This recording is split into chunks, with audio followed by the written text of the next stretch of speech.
Everybody, Dean Young Home Tech. Hope everybody's doing well today.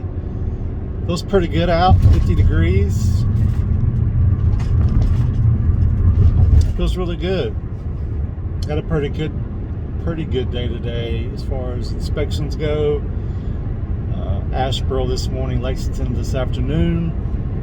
A lot of coincidences on these inspections. They were both Airbnbs, which I've never really understood that whole term Airbnb. Where's the air part come in? And the B&B I always thought was for bed and breakfast. I don't know. Everybody just says, oh, I'm going to set up an Airbnb. Okay, where's the air part? And then is somebody going to give me bed and breakfast or what? But anyway,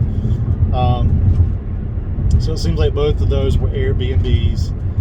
One was in Asheboro, and then the other one was at High Rock Lake. And just a lot of similarities on some things I reported, which I thought was really cool and unique, I guess.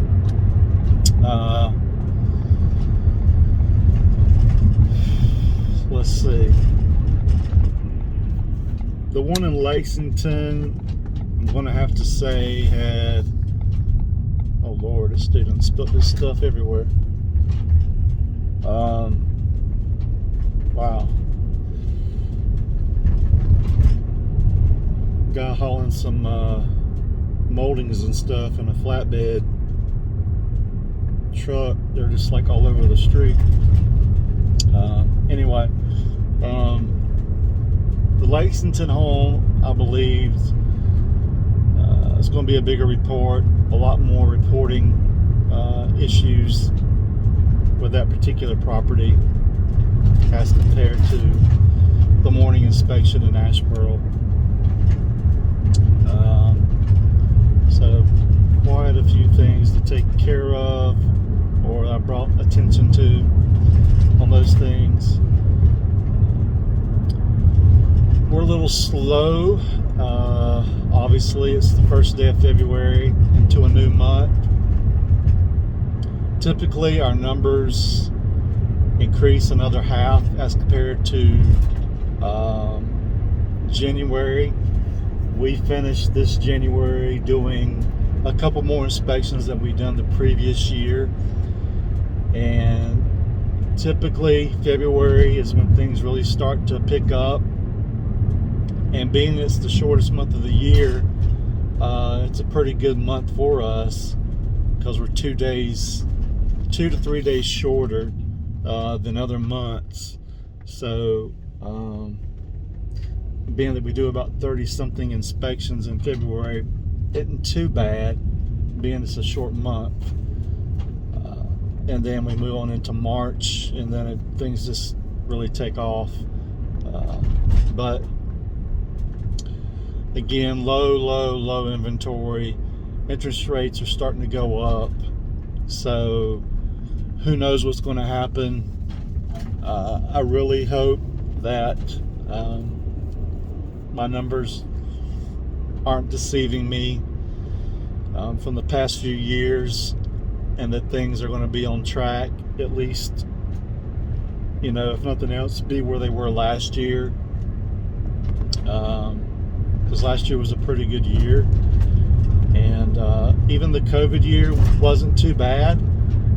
I think the only thing with the COVID year was just a lot of people not showing up at their inspection, and we did spend a lot more time on the phone going over reports, and I think we got a little more misinterpretations or loss of communication, people not understanding their report and the summary, and they didn't call us until there was a complaint, which wasn't a complaint, it was just an oversight of not knowing where to find something in the report. But if you read the report all the way through, you've got a complete summary, and things are going to be in that summary. I always put my summary at the bottom so people would go through the whole report. But some people, a lot of agents, when they're familiar with your report, what they tend to do is to jump down to the summary and read off of that. And I still get calls from agents, you didn't say anything about so and so, and I'll go look at the report and I'm like, yeah, it's on section 10.5.3, blah blah blah. Oh, okay, I didn't see that the first time. So again, it's just like taking the exam. You got to really read word for word. If you scan over stuff, you're going to overlook things. You got to read. That's the thing with exams, is you read the question wrong, or you misinterpret the question. Same thing with reading a report, is you misinterpret what it's saying, or you just read it wrong, or you don't even see it.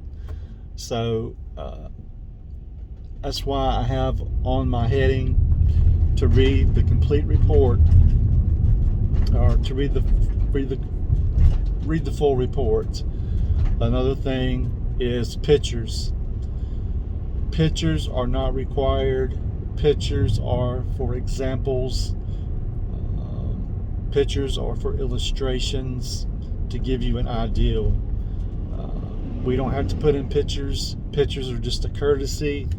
So if you say there's no picture of this, there's no picture of that, well, I'm not required to put in a picture. It's not even in the standards of practice. That's just something that inspectors do. And I've said this before, there's some inspectors that will not put any pictures in their report. If you want pictures, they probably have them, and you have to pay extra for those pictures. Pictures are just for courtesy. Pictures are just examples. Pictures are just used as illustrations. That picture does not mean it's just in that area. It could be multiple areas of something, of that same thing, of a structural concern or moisture damage, or a loose faucet, or flexible drain lines. That one picture does not say it's only there. It could be in multiple areas of the residence. So don't rely solely on a picture. I've started including my pre-inspection agreement at the very bottom, attaching it to the reports, because that, again, when people have questions, well, you didn't do this, you didn't do that, why didn't you do this, why didn't you do that, then their pre-inspection agreement is connected to their report, so they can read what we're required to do, what we're not required to do. Again, I do go beyond the standards of practice on certain things, depends on what it is. So read that, and before you put your foot in your mouth and you try to throw somebody under the bus, or say they're not doing their job, or they didn't do a good job, or whatever. Again, we are generalists. We do visual, not technically involved inspections.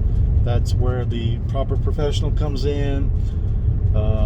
Structural engineer, general contractor, plumber, electrician, roofing contractor, landscaper, whoever, environmental person, whoever. So just remember those and take those things into consideration. And that's pretty much it. Well, I've got trash in the front of my yard on the street that was picked up. But anyway, that's about it. We're getting here. Got two reports to tab out, and have nothing for tomorrow yet. I've had some inquiries. We've gotten several calls. People say they want to call back and whatever. People price shopping. Again, cheaper is not always better.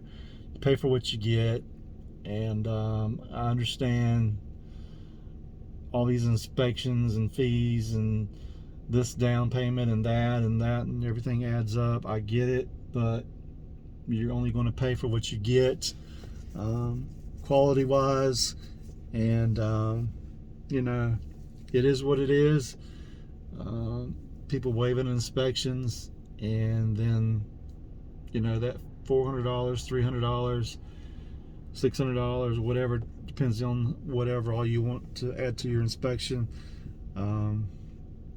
Not paying that may come back and bite you in the butt when you move in and realize all these issues or concerns that are at some point brought to your attention that you should have went ahead and just made a way to get an inspection done. But I get it. It's just the time we're living in. But anyway, guys, I'm gonna get out of here. 336-99-8185, HomeTechNC.com. Send us your referrals.